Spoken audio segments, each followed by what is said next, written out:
ఈ ఉదయమున నీవు ఎవ్వరినీ కలుసుకొనక ముందు ప్రభువును కలుసుకో. నీవు ఎవ్వరినీ చూడకముందు ప్రభువును చూడు.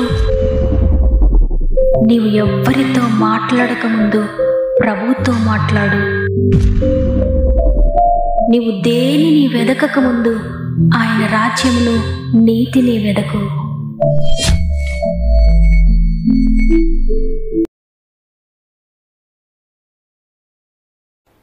Praise the lord.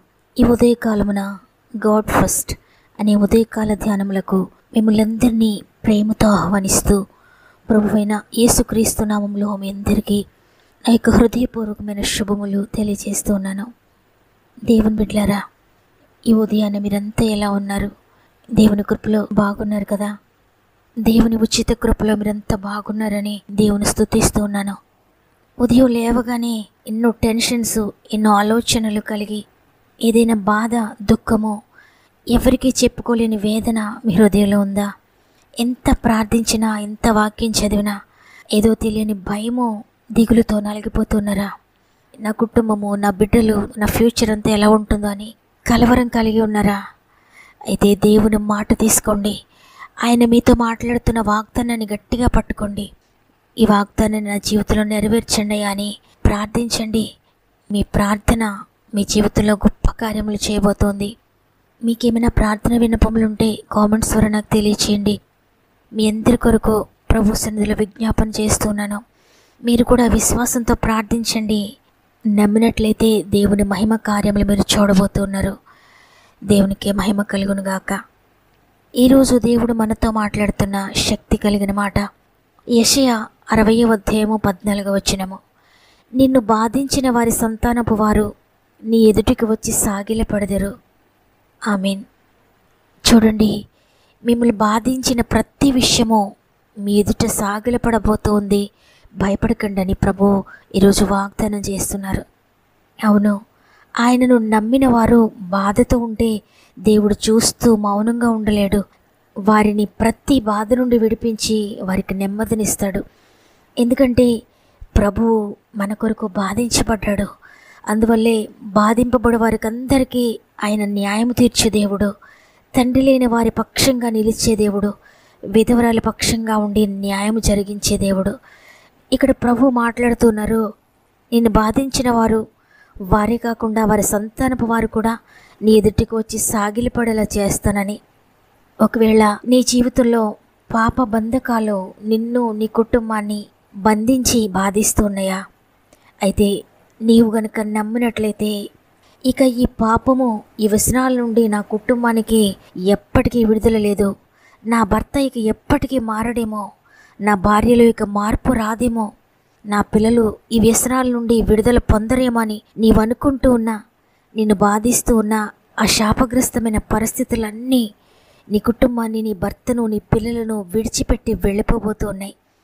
ఆ పాపము, ఆ వ్యసనాలు, శాపగ్రస్తమైన అలవాట్లే కాకుండా ఆ వ్యసనాల ద్వారా వచ్చిన ఆర్థిక ఇబ్బందులు, అశాంతి, అసమాధానము, నీ కుటుంబంలో ఏర్పడిన ప్రతి బాధ కూడా నీ ఎదుటికి వచ్చి సాగిలపడబోతూ ఉన్నాయి. ఒకవేళ అనారోగ్యాన్ని బట్టి నీ ధనమంతా వృధా అయి ఆర్థికంగా కూలిన పరిస్థితిలో నీవు ఉన్నావా? అయితే నిన్ను బాధిస్తున్న ఆ అనారోగ్యం నుండి విడిపిస్తాడు. అంతేకాకుండా దాని ద్వారా కలిగిన ఆర్థిక సమస్యలన్నిటి నుండి కూడా నిన్ను లేవనెత్తుతాడు. చూడండి, బైబిల్ గ్రంథంలో యోసేపు జీవితాన్ని మనం పరిశీలిస్తే తనను గోతిలోనికి త్రోసివేసి బానిసగా అమ్మివేశారు తన సొంత అన్నలు. అయినా యోసేపు, ఏంటి తండ్రి, నేను ఇంత భక్తిగా ఉన్నాను, నా అన్నలు పాపంలో జీవిస్తూ ఉన్నారు, అయితే వారంతా బాగున్నారు, నాకే ఎందుకు ఈ కష్టాలు? చెడుతనంలో ఉన్న నా అన్నలందరూ నా తండ్రితో సంతోషంగా ఉన్నారు. ఏంటి దేవా, నీవున్నావా? నీవుంటే నిన్ను నమ్మిన నా జీవితం ఎలా ఎందుకు ఉంటుందని దేవుని ప్రశ్నించలేదు, దేవునిపై సణుగుకోలేదు. భయంకరమైన బానిసత్వం చేస్తూ కూడా దేవుని కొరకు పరిశుద్ధంగా జీవించాడు. దేవునితో అదే నమ్మకత్వాన్ని కొనసాగించాడు. ఆ నమ్మకత్వాన్ని, ఆ పరిశుద్ధతను, ఆ సమర్పణను చూచిన ప్రభువు తగిన కాలమందు యోసేపును హెచ్చించాడు. యోసేపు ఆ దేశానికి అధికారి అయ్యాడు. ఆ సమయంలో అందరూ కూడా భయంకరమైన కరువుతో అల్లాడిపోతూ ఉన్నారు.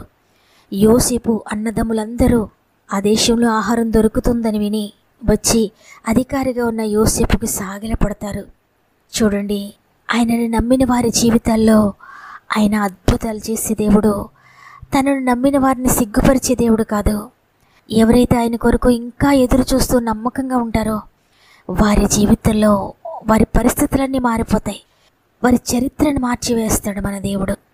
కాబట్టి ఈరోజు ఈ మాటలు వింటున్న ప్రియ దేవుని బిడ్డ, నీ స్వంత వారిని నేను బాధిస్తూ ఉన్నారా? అనారోగ్యం నేను బాధిస్తూ ఉందా? ఆర్థిక సమస్యలు నేను వేధిస్తూ బాధిస్తూ ఉన్నాయా? నీ హృదయాన్ని గాయపరిచేది ఏదైనా ఈరోజు ప్రభు నీతో మాట్లాడుతూ ఉన్నారు. నిన్ను బాధించి ప్రతిదీ నీ ఎదుటికి వచ్చి సాగిలపడబోతోంది, భయపడద్దు అని.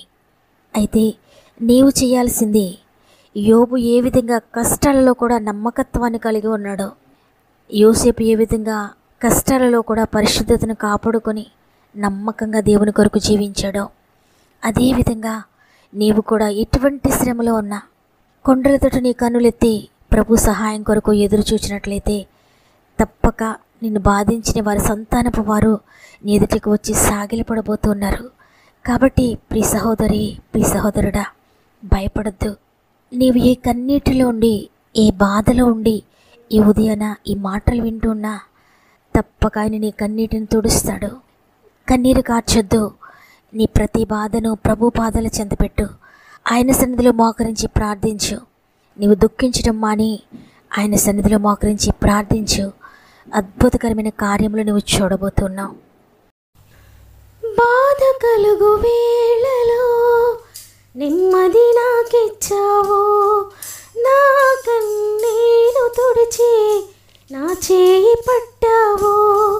బాధ కలుగు వేళలో నెమ్మది నాకిచ్చావు, నా కన్నీరు తుడిచి నా చేయి పట్టావు.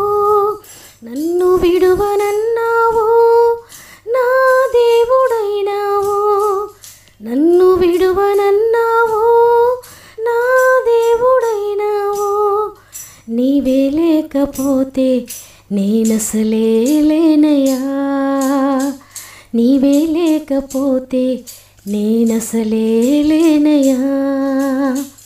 ఈనాటి నా స్థితి నీవు నాకు ఇచ్చినదే, నేను కలిగి ఉన్నవన్నీ నీదు కృపా భాగ్యమే.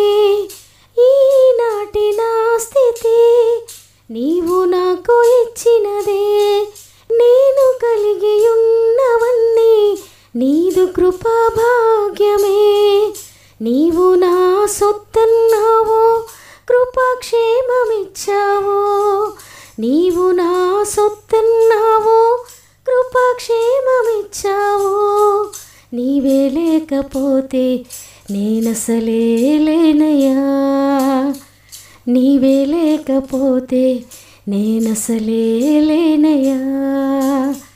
నీవు లేని రోజు అసలు రోజే కాదయ్యా, నీవు లేని బ్రతుకు అసలు బ్రతుకే కాదయ్యా.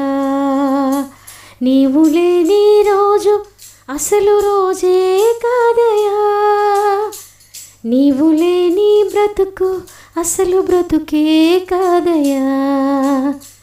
నీవే లేకపోతే నేనసలే లేనయ్యా, నీవే లేకపోతే నేనసలే లేనయ్యా. మీరే సమస్యలో ఉన్నా ఒక్క నిమిషం నాతో మోకరించి ప్రార్థించండి. ఆయన జోక్యం చేసుకొని మీ జీవితంలో గొప్ప కార్యములు చేయబోతున్నాడు. తండ్రి, నీకు వందనాలయ్యా. ఈరోజు మీరు మాతో మాట్లాడినందుకు వందనాలు. ఈ ఉదయాన్ని ఎంతమంది బాధలో ఉండి కన్నీటితో ఉండి మోకరించి ప్రార్థిస్తూ ఉన్నారో ప్రతి ఒక్కరిని కూడా జ్ఞాపకం చేసుకోండి. వారిని బాధిస్తున్నది ఏదైనా వారిని విడిచిపెట్టి వెళ్ళిపోవాలి యేసునామములో. ఈ ఉదయాన ప్రార్థిస్తున్న వారందరినీ కూడా నీ శక్తితో తాకండి అయ్యా. పరిశుద్ధాత్ముడా, ప్రతి కుటుంబంలో అడుగుపెట్టండి. వారి కుటుంబాన్ని బాధిస్తూ వేధిస్తూ ఉన్న చీకటి అంధకారపు శక్తులను యేసునామములో శపిస్తూ ఉన్నాను. కుటుంబాలన్నిటిని విడిచిపెట్టి పొమ్మని యేసునామములో ఆజ్ఞాపిస్తున్నాను. ప్రతి చీకటి, ప్రతి రోగము, ప్రతి పాపము, ప్రతి శాపము ప్రతి కన్నీరు వారిని విడిచిపెట్టి వెళ్ళిపోవాలి యేసునామములో. ఎంతమంది పాపము చేత వ్యసనాల చేత బాధించబడుతూ విడిచిపెట్టలేని పరిస్థితిలో శాపగ్రస్తమైన జీవితంలో ఉన్నారో అద్భుతకరమైన విడుదల కలుగునుగాక యేసునామములో. ఎంతమంది అనారోగ్యాలతో ఉన్నారో యేసునామములో విడుదల ప్రకటిస్తూ ఉన్నాను. ప్రతి రోగము ప్రతి నొప్పి వారిని విడిచిపెట్టి వెళ్ళిపోవాలి యేసునామములో. భూ సమస్యల్లో, ఇంటి సమస్యల్లో, స్థల వివాదాలతో, భార్యాభర్తల మధ్య సమస్యలలో, కుటుంబ కలహాలతో, వీటన్నిటిని బట్టి కోర్టు కేసులతో బాధించబడుతూ నలిగిపోతున్న ప్రతి బిడ్డను కూడా విడిపించండి. ప్రతి కుటుంబంలో యేసునామమును బట్టి విడుదల కలుగునుగాక. తండ్రి నీకు వందనాలు. ఎంతమంది ఆర్థిక బంధకాలలో ఉన్నారో, అప్పులలో, ఇతరుల చేతిలో ధనాన్ని నష్టపోయి బాధించబడుతూ ఉన్నారో ప్రతి విషయం నుండి యేసునామములో విడుదల ప్రకటిస్తూ ఉన్నాను. తిరిగి రెస్టోర్ చేయండి అయ్యా. వ్యాపారంలో నష్టపోతున్న వారందరినీ కూడా మీరు ఆశీర్వదించండి అయ్యా. ఉద్యోగ సమస్యలన్నిటి నుండి విడిపించండి అయ్యా. ప్రమోషన్ కోసం అనేక మంది బిడ్డలు ఎదురు చూస్తూ ఉండగా అద్భుతం చేయండి యేసునామములో. ఉద్యోగాల కోసం ఎదురు చూస్తున్న బిడ్డలందరికీ నీ నామములో ఉద్యోగాలు దయచేయండి. గర్భఫలం లేని బిడ్డలందరినీ కూడా మీరు ముట్టండి అయ్యా. యేసునామములో గర్భములు తెరవబడునుగాక. వివాహాలు కాని బిడ్డలందరికీ యేసునామములో వివాహాలు జరుగునుగాక. గృహాలు లేని వారందరికీ యేసు నీ నామములో స్వంత గృహాలు దయచేయండి. ఈ ఉదయాన్ని ఎవరు ఏ ప్రయత్నం చేస్తూ ఉన్నారో ప్రతి ప్రయత్నము సఫలపరచబడునుగాక. ఎవరైనా ఇంటర్వ్యూస్కి వెళ్తూ ఉంటే అద్భుతకరంగా మీరు నడిపించండి చేపట్టి. ఎగ్జామ్ రాస్తున్న బిడ్డలందరికీ మీరు తోడుగా ఉండి నీ జ్ఞానాన్ని దయచేయండి. తండ్రి, ఈరోజు పుట్టినరోజులు, పెళ్లి రోజులు జరుపుకుంటున్న బిడ్డలందరినీ ఈ సంవత్సరం అంతా మీరు వారికి తోడుగా ఉండి వారిని దీవించి ఆత్మీయంగా ఉన్నత స్థితికి తీసుకువెళ్తారని నమ్ముతున్నాను. మా ఆత్మీయ కుటుంబం అంతటినీ మరి ఒకసారి నీ గాయపడిన చేతులకు అప్పగిస్తున్నాను. వారి దినమును ప్రారంభిస్తుండగా ఈ రోజంతా వారికి తోడుగా ఉండండి. వారు ప్రారంభించే ప్రతి పనిని సఫలపరచండి. వారి ఉద్యోగాల్లో తోడుగా ఉండండి. వ్యాపారాల్లో తోడుగా ఉండండి. వ్యవసాయాన్ని అభివృద్ధి చేయండి తండ్రి. చేతి వృత్తులను దీవించండి. డ్రైవింగ్లో మీరు తోడుగా ఉండి మీరు డ్రైవర్గా ఉండి నడిపించండి. ఇంటర్వ్యూస్కి వెళ్తున్న బిడ్డల్ని జ్ఞానాత్మతో నింపండి. ఈ రోజంతా తోడుగా ఉండి నడిపిస్తారని యేసయ్య పరిశుద్ధమైన నామములో అడిగి వేడుకొంచున్నాను తండ్రి. ఆమేన్. దేవుడు మిమ్ములను మీ కుటుంబాలను అత్యధికంగా ఆశీర్వదించి దీవించునుగాక. మళ్ళీ రేపంతరం కలిసి ఆయనను స్తుతిందాం. అంతవరకు ప్రభు మనకు తోడు ఉండి నడిపించునుగాక. God bless you.